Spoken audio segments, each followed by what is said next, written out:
ছবির নিচে বাঁধা সেই মোটা কাগজটা ছিল আসলে ক্যামেরাতে তোলা একটা ফটোগ্রাফ। হ্যাঁ, ঠিক ছবির মতোই সেই হিংস্র নরকীয় প্রাণীটা চেপে বসেছে পিকম্যানের বুকে, টিপে ধরেছে তার গলাটা।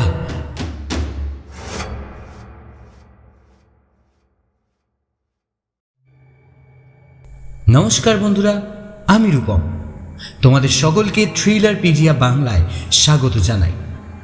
আজ তোমাদের জন্য এইচপি লাভক্রাফটের লেখা একটি ভৌতিক গল্প, পিকম্যানস মডেল। তো বেশি কিছু না বলে চলুন গল্পে যাওয়া যাক। প্রিয় এলিয়ট, আমার সম্পর্কে তোমার মনে যে কী ধারণা হয়েছে তা তোমার চিঠি পড়েই বুঝেছি, এবং সত্যি কথা বলতে কি সেগুলো ভুল প্রমাণ করার মতো প্রমাণ আমার হাতে এই মুহূর্তে নেই। তার উপর ইদানিং আমার কিছু কিছু কাজকর্ম দেখলে যে কোনো স্বাভাবিক মানুষেরই সন্দেহ হতে বাধ্য। যেমন ধরো, পার্ক স্ট্রিটের ধারের সাবওয়ের পথ আমি আর মারাই না, সন্ধেবেলা বাড়ির বাইরে বেরোতে চাই না। আগে ভোরবেলা পাহাড়ের গা বেয়ে মর্নিং ওয়াকে যেতাম, ইদানিং সেই সব কিছু হঠাৎ করেই ইতি দিয়েছি। কেন যে দিয়েছি সে কথা তোমার আগে পুলিশও জিজ্ঞেস করেছিল আমাকে, কিন্তু তাদের কাছে সত্যি কথা প্রায় কিছুই বলিনি। আমি বলিনি তার কারণটা তুমি এই চিঠি পড়লেই বুঝতে পারবে। শুধু আগে ভাগে এটুকু বলে রাখি যে একটা বিশেষ ঘটনার পর আমার নার্ভগুলো আর আগের মতো ধারালো নেই, তাই মাঝে মধ্যে ঘটনার খেই হারিয়ে ফেলতে পারি। সেটুকু দোষ নিজ গুণে ক্ষমা করে দিও। আসল ঘটনাটার কতটা তুমি কাগজে বা রেডিওতে জেনেছ তা আমি জানি না। কিছু শোনোনি ধরে নিয়ে গোড়া থেকেই শুরু করি। কিছুদিন যাবৎ রিচার্ড অ্যাপটন পিকম্যান নামে এক শিল্পীকে খুঁজে পাওয়া যাচ্ছে না। আশা করি পিকম্যানের নাম তুমি শুনেছ, কারণ শিল্পী হিসেবে তার সুখ্যাতি এবং কুখ্যাতি দুটোরই অভাব হয়নি কোনো কালে। আমার মতে গোটা বোস্টন শহরে তার মতো বড় মাপের চিত্রকর আর জন্মায়নি। ছবি আঁকার ব্যাপারে সে সর্বকালের শ্রেষ্ঠ আর্টিস্টদের মধ্যে অন্যতম, তা কেবল আমি নয়, অনেক বড় চিত্র সমালোচকই স্বীকার করেছেন। দেশ বিদেশের বিস্তর দামে বিক্রিত হয়েছে সেই সব মহামূল্য ছবি। এত সাফল্য সত্ত্বেও দেশের এক বুদ্ধিজীবী ক্রমাগত গালমন্দ করেছেন পিকম্যানকে। তার একমাত্র কারণ হলো তার ছবির বিষয়বস্তু এত কদর্য, এত কদাকার, এত ভয়ানক, অথচ এত নিখুঁত প্রতিকৃতি অন্য কোনো আর্টিস্টের তুলতে দেখিনি আমি। হঠাৎ করে তার স্টুডিওতে ঢুকে পড়লে মনে হবে যেন সাক্ষাৎ নরকে এসে পড়েছি। চারপাশে ধিকি ধিকি আগুন জ্বলছে, তার মাঝে বিভৎস সব আদিম দানবদের হিংস্র দৃষ্টি বুকের ভিতরে ঢুকে হৃৎপিণ্ডের ঠান্ডা চাদর জড়িয়ে দেয়। এজন্যেই বোধ হয় এ সময়কার বেশিরভাগ আঁকিয়ে তাকে এড়িয়ে চলে। কোনো সংগ্রহশালায় তার আঁকা ছবি প্রদর্শিত হলে লোকজন সেই ছবির দিকে ভুল করেও তাকায় না। আমার অবশ্য এইসব ছবি দেখে ভয়ের থেকে কৌতূহলী হতো বেশি। আচ্ছা, একটা মানুষ কেন সারাক্ষণ ভয়াবহ বিভৎস সব ছবি আঁকবে? বিশেষ করে তার হাতের টান যখন এত সূক্ষ্ম, তখন অন্য ধরনের সুন্দর ছবি এঁকে আর্টিস্ট মহলে দিব্যি আসর আলো করে বসতে পারত। ফলে বেশি মন দিয়ে তার আঁকাগুলো দেখতে বসলাম আমি। কিছুদিন পড়াশোনা করে বুঝলাম যে ব্যাপার অত সহজ নয়। ইদানিং বিভিন্ন ভুতুরে ম্যাগাজিনের প্রচ্ছদ শিল্পীরা নানা রকম যন্ত্রপাতি আর রং তুলির কারসাজিতে কিম্ভূত সব দানবের ছবি সহজে এঁকে ফেলতে পারেন, কিন্তু সেসব ছবির কোনোটাই পিকম্যানের ছবির মতো জীবন্ত হয়ে উঠতে পারে না। ঠিক কোনখানে কতটা রেখা টানলে ছবিটা ফুটবে, কোন অংশে কতটা আলো আঁধারের মিশেলে ছবিটা আরও রহস্যময়, আরও ভয়ানক হয়ে উঠবে। সেই সব জ্ঞান যেন হাতের প্যালেটে রেখেই ছবি আঁকতে বসে সে ছবির দিকে দীর্ঘক্ষণ তাকিয়ে থাকলে হাত পা কাঁপতে থাকে। যাই হোক, যে কথা তোমাকে বলতে বসেছি তাতেই আসা যাক। পিকম্যানের সাথে আলাপ করার আগে তার ব্যাপারে বেশ কিছু কথা জেনে নিয়েছিলাম আমি। একরকম কৌতূহলের বশেই বলতে পারো। শোনা যায় তার কোনো এক পূর্বপুরুষকে নাকি ডাইনি সন্দেহে ফাঁসির দড়িতে ঝোলানো হয়েছিল। তারপর থেকে তাদের গোটা পরিবারই রাতারাতি গা ঢাকা দিয়ে উধাও হয়। আমি কিছুদিন হলো ছবি আঁকিয়েদের নিয়ে কাগজে একটা কলাম লিখছিলাম। স্বভাবতই পিকম্যানের মতো কুখ্যাত শিল্পীকে নিয়ে আর্টিকেল লিখতে অন্য কোনো সাংবাদিক রাজি হয়নি। সেই অছিলাতেই যেচে পড়ে একদিন আলাপ করলাম পিকম্যানের সাথে। প্রথমে ভেবেছিলাম এমন ছবি যে আঁকে সে লোক নিশ্চয়ই তান্ত্রিক গোছের কিছু একটা হবে। আলাপ হওয়ার পরে কিন্তু দেখলাম পিকম্যান অতি সজ্জন মানুষ। বিভৎস ছবি আঁকে বলে সাধারণ লোকজনই এড়িয়ে চলে তাকে। আমি নিজে গিয়ে পরিচয় দিতে এবং আমি লেখালেখি করি শুনে সে বেজায় খুশি হলো। আমাকে সাথে করে নিয়ে গেল তার স্টুডিওতে। ছবিগুলো দেখে প্রথম একটু ভয় পেলেও পরে বুঝলাম ওই প্রত্যেকটা কালির দাগের পিছনে কি ভয়ানক পরিশ্রম আর মনোসংযোগ মিশে আছে। এরপর মাঝে মধ্যেই তাকে ফোন করতাম আমি। সেও নতুন ছবির কাজ কতটা এগোলো এইসব বিস্তারিত বলতো আমাকে। মাঝে মাঝে নেমন্তন্ন করত। কোনো দিন রাতে আমি বাড়ি ফিরতাম না। ঘন্টার পর ঘন্টা বসে শুনতাম তার অদ্ভুত সব অভিজ্ঞতার কথা। এত আতিথেয়তার মাঝেও আমার কেবলই মনে হতো সে কিছু একটা গোপন করতে চাইছে আমার থেকে। তখনও আমাদের বন্ধুত্বটা অতটা গাঢ় হয়নি, ফলে কথাটা জিজ্ঞেসও করতে পারলাম না। এরকমই একদিনের কথা, নতুন আঁকা একটা স্কেচ আমাকে দেখাচ্ছিল সে। আমার অবশ্য সেদিকে মন ছিল না।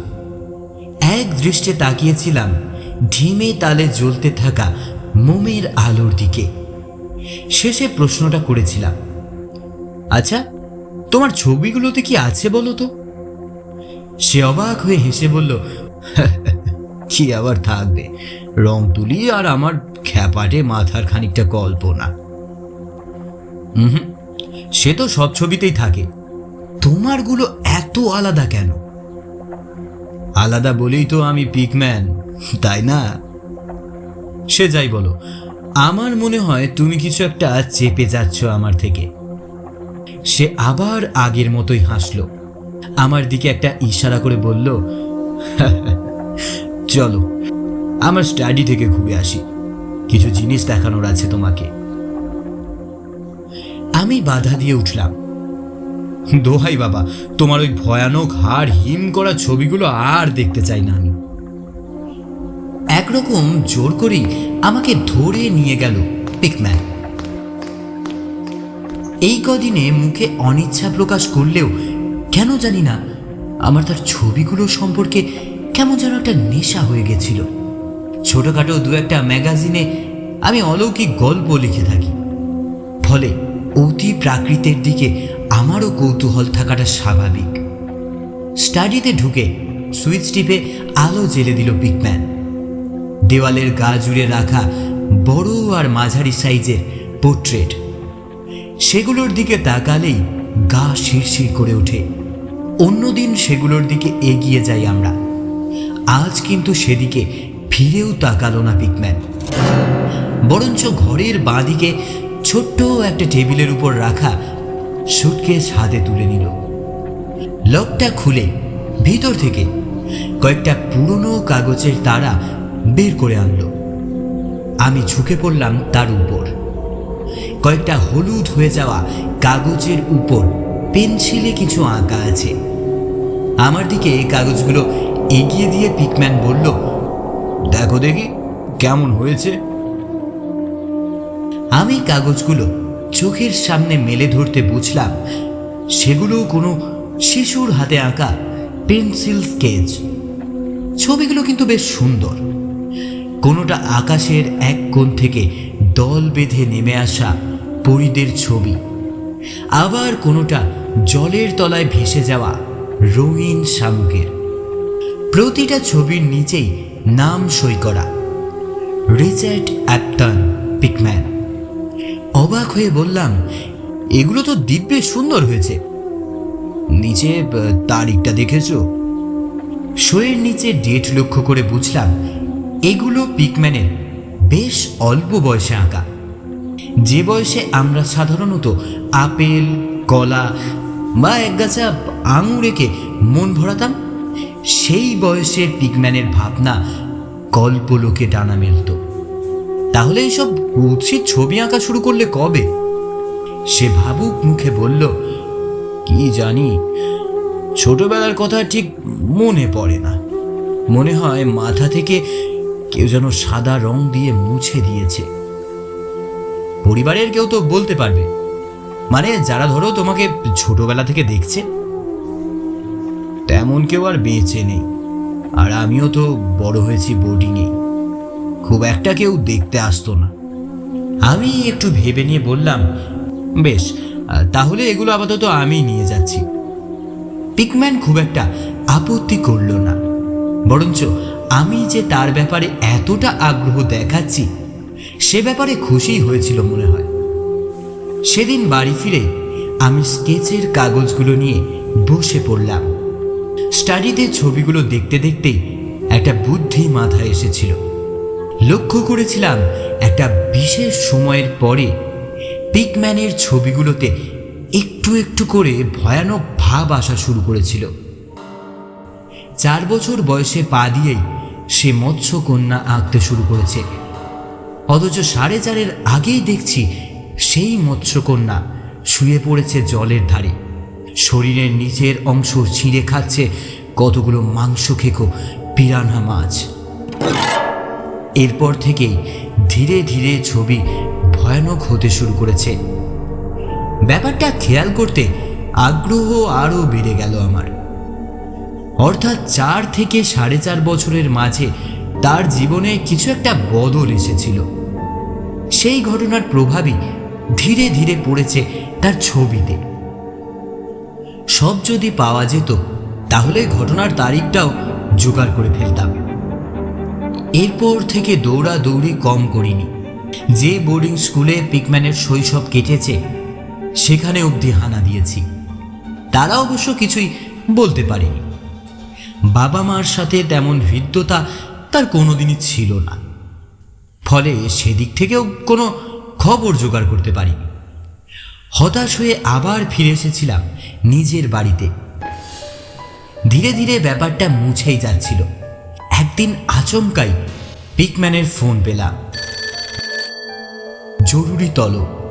নিজে থেকেই আমাকে কিছু গোপন কথা বলতে চায় সে। সকাল সকাল সাবয়ের ধারে তার বাড়িতে পৌঁছে গেলাম। পয়সা কড়ির তার অভাব নেই, ছবি রীতিমতো ভালো দামেই বিক্রি হয়। তাও এমন নির্জন একটা সাবয়ের এক পাশে বাড়ি ভাড়া নিয়ে যে কেন আছে সেটাই রহস্য। যাই হোক, লোকজনও খুব একটা ঘাঁটাতে সাহস পায় না তাকে।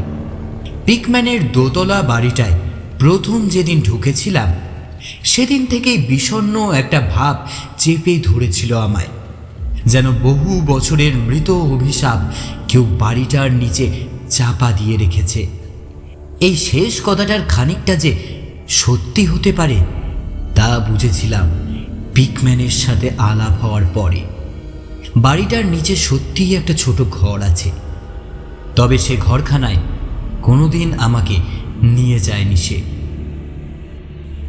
আজ বাড়ির দরজা দিয়ে ভিতরে ঢুকতেই কিন্তু দেখতে পেলাম তাকে। মনে হলো চোখ মুখে কি যেন এক আতঙ্কের ছায়া নেমেছে। আমাকে দেখে প্রথমে এক গাল হাসার চেষ্টা করলো, যদিও ভারী বেমানান লাগলো সেটা। আমি নিজেই একটা হাত তার দিকে বাড়িয়ে দিয়ে বললাম, আজ এত জরুরি তলব? নতুন কোনো ছবি? না, ছবি নয়। তাহলে? তোমাকে কিছু দেখানোর আছে আমার। সিঁড়ি দিয়ে উপরে উঠতে যাচ্ছিলাম আমি। পিকম্যান থামিয়ে দিয়ে বলল, না না, উপরে নয়, আজ নিচের ঘরেই বসবো। মানে তোমার সেই গোপন ঘরে? আমি অবাক হয়ে গেলাম। গোপন বলে কিছু নেই, হয়তো তোমার ভালোর জন্যই। সে যাকে, নিচে চলো আগে। নিচের সিঁড়ি বেয়ে দুজনে বেসমেন্টে নেমে এলাম। দরজাটা ভেজানো ছিল। সম্ভবত একটু আগেই ঘরে সময় কাটিয়ে গেছে সে। ঠেলা মেরে সেটা খুলে ফেলে আমাকে ভিতরে আসতে বলল সে। আমি গুটিসুটি পায়ে ভিতরে ঢুকে এলাম। ঘরটা আলো আঁধারি। জানলা নেই বলে সূর্যের আলোও হয়তো দেখেনি কখন। ইলেকট্রিকের আলো যেটুকু জ্বলছে তাতে ঘরের মাঝখানে একটা হলদে আলোর বৃত্ত তৈরি হয়েছে। সেই বৃত্তের ঠিক মাঝখানে রাখা আছে একটা ক্যানভাস। সেটা একটা কাপড় দিয়ে আপাদ মস্তক ঢাকা, ফলে কি যে আঁকা আছে তা বুঝতে পারলাম না। অন্য কতগুলো ক্যানভাস ঘরের দেওয়ালে ঠেস দিয়ে রাখা ছিল, সেগুলোও দেখতে পেলাম না। আজই আঁকাটা শেষ করলাম, বুঝলে তো? কি আঁকলে? আমার মুখের দিকে একটু ঝুঁকে পড়ল পিকম্যান। কি যেন বলতে গিয়েও থেমে গেল। সাথে সাথে পিছন ঘুরে এক টানে সরিয়ে ফেলল ঢাকা চাদরটা। আমি মুখ তুলে তাকালাম সদ্য আঁকা ছবিটার দিকে। না, সেরকম নতুন কিছু নয়, সেই দানবীয় ছবি। গোটা ক্যানভাস জুড়ে লাল আর হিংস্র হলদে রঙের ছড়াছড়ি। একটা মানুষের বুকের উপর চড়ে বসেছে অতিকায় একটা প্রাণী। তার সমস্ত শরীর নীল রঙে ঢাকা। মুখের একদম উপর দিকে জ্বলজ্বল করছে উজ্জ্বল আগুনের মতো বড় একটা চোখ। নীলাভ বুকের উপর ভেজা চামড়া ঠেলে বেরিয়ে আসছে কালচে লকলকে শিরাগুলো। জীবন্ত অভিশাপের মতো ছবির ভিতর থেকে যেন বাস্তব হয়ে উঠতে চাইছে দানবটা। অন্য কোনো শিল্পীর আঁকা হলে এতক্ষণে এ ছবি ছেলে ভোলানো কমিক্সের বইয়েতে স্থান পেত, কিন্তু ঘোর অবাস্তব নারকীয় এই দৃশ্য পিকম্যানের তুলিতে জীবন্ত হয়ে উঠেছে। এও কি সম্ভব?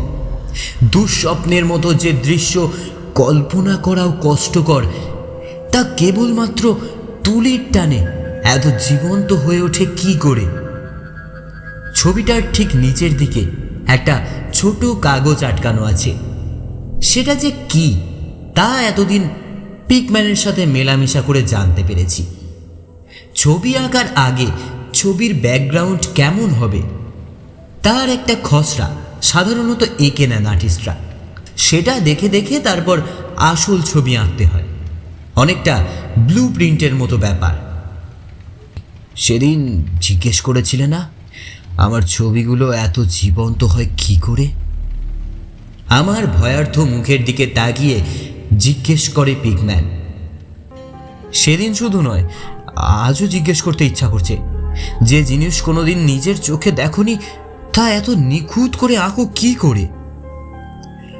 উত্তর দেওয়ার আগে কয়েক মিনিট চুপ করে থাকলো সে। তারপর ধীরে ধীরে বলল, কি করে ধরে নিলে যে চোখে দেখিনি? তোমাকে আজ বলছি এলিয়ট। সেদিন এই কথাটায় একরকম জোর করেই হেসে উঠেছিলাম আমি। খানিকটা হয়তো পরিস্থিতিটাকে হালকা করার জন্যই হাসতে হাসতে বলেছিলাম, মানে এইসব ভয়ানক পিশাচদের তুমি সচোখে দেখতে পাও? সে কোনো উত্তর দেয়নি। এক দৃষ্টে তাকিয়ে থাকে ছবিখানার দিকে। কিছুক্ষণ থেকে আমারও অদ্ভুত একটা কথা মনে হচ্ছে। ছবিতে যে মানুষটার বুকের উপর চড়ে বসেছে দানবটা, তার সাথে পিকম্যানের চেহারার বেশ কিছুটা মিল আছে। তবে কি ছবিতে নিজেকেই তুলে ধরতে চেয়েছে সে? উদ্ভট ভাবনা ভাবতে ভাবতে লোকটা হয়তো বেশ খানিকটা ছিটিয়াল হয়ে উঠেছে। জিজ্ঞেস করলাম, আচ্ছা, ছোটবেলার কথা মনে পড়ে না তোমার? না, একেবারেই না। না। আবার কিছুক্ষণ চুপচাপ। বেশ বুঝতে পারছি সে কিছু বলতে চায় আমায়, অথচ বলা উচিত হবে কি না ভেবেই সংকোচ করছে। আমি তার পিঠে একটা হাত রেখে বললাম, বলবে কিছু? সে ইতস্তত করে বলল, সব কথা হয়তো বলতে পারবো না তোমাকে, শুধু এটুকু বলতে পারি যে আমার জীবনটা আর 5টা মানুষের মতো স্বাভাবিক নয়। স্বাভাবিক নয় বলতে? মানে আমি অভিশপ্ত। অভিশপ্ত? হো, এইসব আজগুবি ভয়ানক ছবি আঁকতে আঁকতেই মাথাটা খারাপ হয়েছে তোমার। ঠিক উল্টোটা, ওই ছবিগুলো না চাইতেই এঁকে ফেলি আমি। ক্যানভাসে তুলি ছোঁয়ানোর সাথে সাথে একসাথে মাথায় ভিড় করে আসে ওইগুলোই। সব কিছু যদি তুমি জানতে। যাই হোক, একটা কথা দাও আমাকে। কি কথা? আমার সাথে সব রকম মেলামেশা বন্ধ করে দেবে তুমি। কথাটা শুনে আমি স্তম্ভিত হয়ে গেলাম। লোকটা সত্যি সত্যি এতটা পাগল তা আমার জানা ছিল না। এমনিতেই তো লোকজন মেশে না তার সাথে, তার উপর আমার সাথেও কথা বন্ধ করে সারাদিন যদি এই পৈশাচিক ছবি নিয়ে মেতে থাকে তাহলে আর রক্ষে থাকবে না। বললাম, তা কি করে হয়? তোমাকে নিয়ে আর্টিকেলটা এখনো শেষ হয়নি। তোমার ছেলেবেলা সম্পর্কে তো জানতেই পারিনি কিছু। যা হোক, কিছু একটা বানিয়ে লিখে দিও, কেউ দেখতে যাবে না। ধুর, এ কি গল্প যে বানিয়ে লিখে দেব? পিকম্যানের মুখে অন্ধকার নামল। সে আবার 2 মিনিট ভেবে নিয়ে বলল, বেশ, তাহলে যত তাড়াতাড়ি সম্ভব কাজ শেষ করবে তুমি, দেরি করবে না। আমি ঘরের চারিদিকে একবার তাকিয়ে নিয়ে ব্যঙ্গের সুরে বললাম, ব্যাপার কি বলতো? হঠাৎ করে আমাকে ঝেড়ে ফেলতে চাইছো নাকি? সে মাথা নিচু করে থাকলো, কোনো উত্তর দিল না। বেশ খানিকটা রাগ হলো আমার, যদিও সেটা মুখে আসতে দিলাম না। এইসব পাগলাটে আর্টিস্টদের মতিগতি বোঝার দায়। আমারও অবশ্য কাজ বেশ কিছু বাকি নেই। তার আঁকা সব ছবি ইতিমধ্যে দেখে ফেলেছি, এখন শুধু টাইপরাইটারে টাইপ করা বাকি। সাথে পিকম্যানের একটা ছবি দরকার। সে কাজটা আজই সেরে ফেলতাম, কিন্তু ক্যামেরাটা আনা হয়নি। সেদিনের মতো উঠে পড়ব কি না ভাবছি, এমন সময় দোতলা থেকে কিসের যেন আওয়াজ এলো, যেন ভারী পাথরকে একদিক থেকে আরেক দিক টেনে নিয়ে যাচ্ছে কেউ। মুহূর্তে পিকম্যানের হাবভাব পাল্টে গেল। তড়িঘড়ি উঠে পড়ল সে। দ্রুত পায়ে দরজার দিকে এগোতে এগোতে বলল, তুমি একটু বসো, আমি আসছি। আমি আসছি। কথাটা বলেই ঘর থেকে বেরিয়ে গেল সে। আমি বেশ কিছুক্ষণ চুপ করে বসে থাকলাম। সে নিচে নেমে এলো না। আমি উঠে পড়লাম। ধীরে ধীরে এগিয়ে গেলাম ছবিটার দিকে। রং এখনো কাঁচা, তাই হাত দিয়ে দেখার উপায় নেই। এক দৃষ্টে বেশ কিছুক্ষণ তাকিয়ে রইলাম সেদিকে। সেই পুরনো ছবিটা আবার মাথার ভিতর খোঁচা দিতে লাগলো। এত অবাস্তব অথচ নিখুঁত ছবি কি আঁকা সম্ভব? পিকম্যানের 4 থেকে 4.5 বছরের ভিতরে ঠিক কি ঘটেছিল? ছবি থেকে চোখ সরাতে গিয়েও আমি থেমে গেলাম। ছবিটার ঠিক নিচে সেই খসড়া করা কাগজটা গোঁজা আছে। কিরকম যেন কৌতূহল হলো। হয়তো ওই খসড়াতেই লুকিয়ে আছে পিকম্যানের সিক্রেট। রুমালে হাত মুছে নিয়ে কাগজটা তুলে নিলাম আমি। সাধারণত কাগজের থেকে বেশ মোটা সেটা, 2 ভাঁজ করা। ধীরে ধীরে সেই ভাঁজটা খুলে কাগজটা চোখের সামনে মেলে ধরলাম আমি। এলিয়েট, পুলিশ আমার কাছ থেকে জানতে চেয়েছিল যে উধাও হওয়ার ঠিক আগে কেন আমি আর পিকম্যানের সাথে যোগাযোগ রাখিনি। এমনকি আমার প্রায় শেষ হয়ে আসা আর্টিকেলটা পর্যন্ত ছুঁড়ে ফেলেছি ওয়েস্ট পেপারের বাস্কেটে। সে প্রশ্নের উত্তর পুলিশকে সঙ্গত কারণেই দিইনি আমি, আজ তোমাকে দিচ্ছি। কারণ সেই কাগজখানা ভাঁজ খুলে সেদিন যা দেখেছিলাম তা আমার জীবনে চিরকালের মতো এক বদল এনে দিয়েছিল। আমি অন্ধকারে আর থাকতে পারি না, ফাঁকা রাস্তা দিয়ে হাঁটতে পারি না, সিঁড়ির তলাটা দৌড়ে পার হই। আর পিকম্যানের সেই স্টাডিতে ফিরে যাওয়ার থেকে তো গিলোটিনে মাথা দেওয়াটা আমি হাসতে হাসতে মেনে নেব। জানতে চাও কি ছিল সেই কাগজে? না, আদেও খসড়া ছিল না সেটা। খসড়ার দরকার পড়তো না পিকম্যানের। ছবির নিচে বাঁধা সেই মোটা কাগজটা ছিল আসলে ক্যামেরাতে তোলা একটা ফটোগ্রাফ। হ্যাঁ, ঠিক ছবির মতোই সেই হিংস্র নরকীয় প্রাণীটা চেপে বসেছে পিকম্যানের বুকে, টিপে ধরেছে তার গলাটা। লুকানো ক্যামেরায় সেই ছবিটা তুলেই ক্যানভাসের রং তুলিতে ফুটিয়ে তুলেছে পিকম্যান। সেই রঙে বাস্তব হয়ে উঠেছে তার মডেল, কারণ সে জলজ্যান্ত বাস্তব। এর বেশি কিছু আমি জানি না। সেই মুহূর্তের পর থেকে উন্মুখ আর হইনি আমি। পিকম্যান কোথায় নিখোঁজ হয়েছে তাও জানি না। এই চিঠিটার পরিণতি কী হওয়া উচিত আশা করি তুমি ভালোই জানো। ভালো থেকো। ইতি, র্যান্ডলফ কার্টার।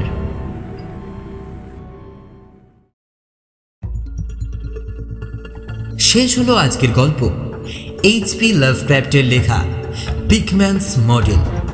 আশা করছি তোমাদের সকলের গল্পটি ভালো লেগেছে। যদি ভালো লাগে একটা লাইক করবে এবং চ্যানেলটিকে সাবস্ক্রাইব করে বেল আইকনটা অল করে দেবে এই ধরনের ভিডিও আরও পেতে। আমাদের চ্যানেলের আরও গল্প দেখার জন্য আপনারা আমাদের চ্যানেলে গিয়ে দেখতে পারেন, অথবা ভিডিওটার স্ক্রিনে আরও একটি গল্প দেখাচ্ছে, সেটা ক্লিক করে দেখে নিতে পারো। দেখা হচ্ছে পরবর্তী গল্পে। ভালো থাকবেন।